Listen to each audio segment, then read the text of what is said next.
Stanley knew the office layout like the back of his hand. It was only a matter of time before he found the others, wherever they were. Just a matter of time.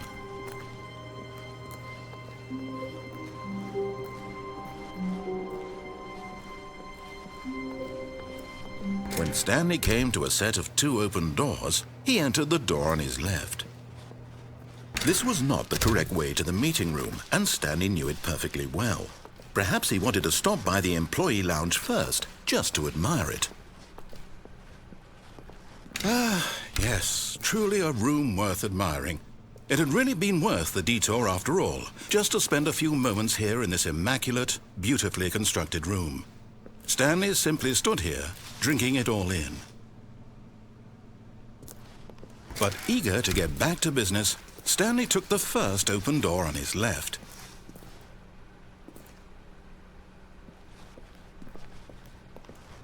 Stanley was so bad at following directions, it's incredible he wasn't fired years ago. Look, Stanley, I think perhaps we've gotten off on the wrong foot here. I'm not your enemy, really, I'm not. I realize that investing your trust in someone else can be difficult, but the fact is that the story has been about nothing but you all this time. There's someone you've been neglecting, Stanley. Someone you've forgotten about. Please, stop trying to make every decision by yourself. Now, I'm not asking for me, I'm asking for her. This is it, Stanley. Your chance to redeem yourself. To put your work aside. To let her back into your life. She's been waiting.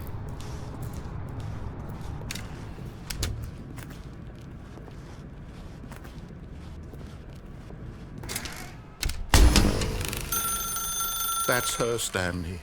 You need to be the one to do this, to reach out to her. If you can truly place your faith in another, then pick up the phone.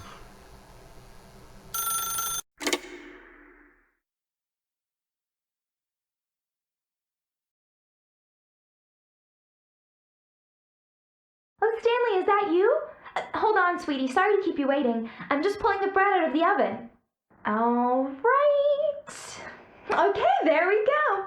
All right, now, I want you to come in and tell me all about your day. Gotcha. Oh, come on. Did you actually think you had a loving wife who'd want to commit their life to you? I'm trying to make a point here, Stanley. I'm trying to get you to see something. Come inside. Let me show you what's really going on here.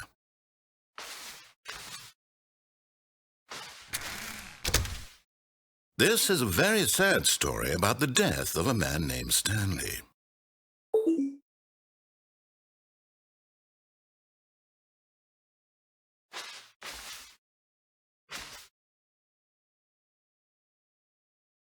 Stanley is quite a boring fellow. He has a job that demands nothing of him, and every button that he pushes is a reminder of the inconsequential nature of his existence. Look at him there, pushing buttons, doing exactly what he's told to do. Now he's pushing a button. Now he's eating lunch. Now he's going home. Now he's coming back to work. One might even feel sorry for him, except that he's chosen this life. But in his mind, he can go on fantastic adventures. From behind his desk, Stanley dreamed of wild expeditions into the unknown, fantastic discoveries of new lands. It was wonderful, and each day that he returned to work was a reminder that none of it would ever happen to him. And so he began to fantasize about his own job. First, he imagined that one day while at work, he stepped up from his desk to realize that all of his co-workers, his boss, everyone in the building had suddenly vanished off the face of the earth. The thought excited him terribly. So he went further. He imagined that he came to 2 open doors and that he could go through either. At last, choice. It barely even mattered what lay behind each door. The mere thought that his decisions would mean something was almost too wonderful to behold. As he wandered through this fantasy world, he began to fill it with many possible paths and destinations. Down one path lay an enormous round room with monitors and mind controls. And down another was a yellow line that weaved in many directions. And down another was a game with a baby. And he called it the Stanley Parable.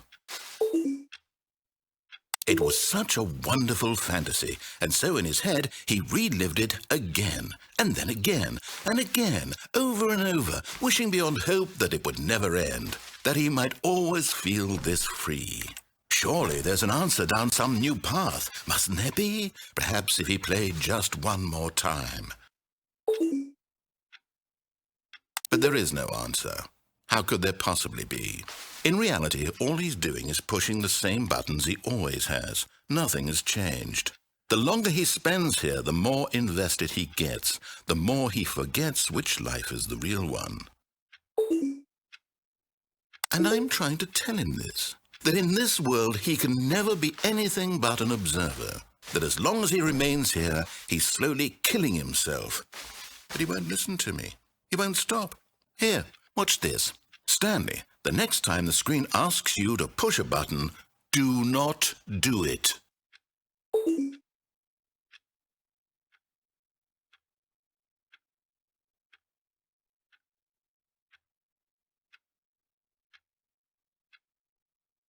You see?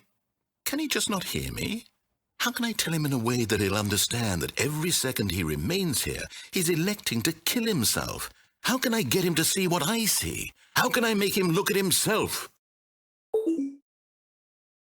I suppose I can't, not in the way I want him to. But I don't make the rules. I simply play to my intended purpose, the same as Stanley. We're not so different, I suppose. I'll try once more to convey all this to him. I'm compelled to. I must. Perhaps, well, maybe this time he'll see. Maybe this time. And I tried again, and Stanley pushed a button. And I tried again, and Stanley pushed a button. And I tried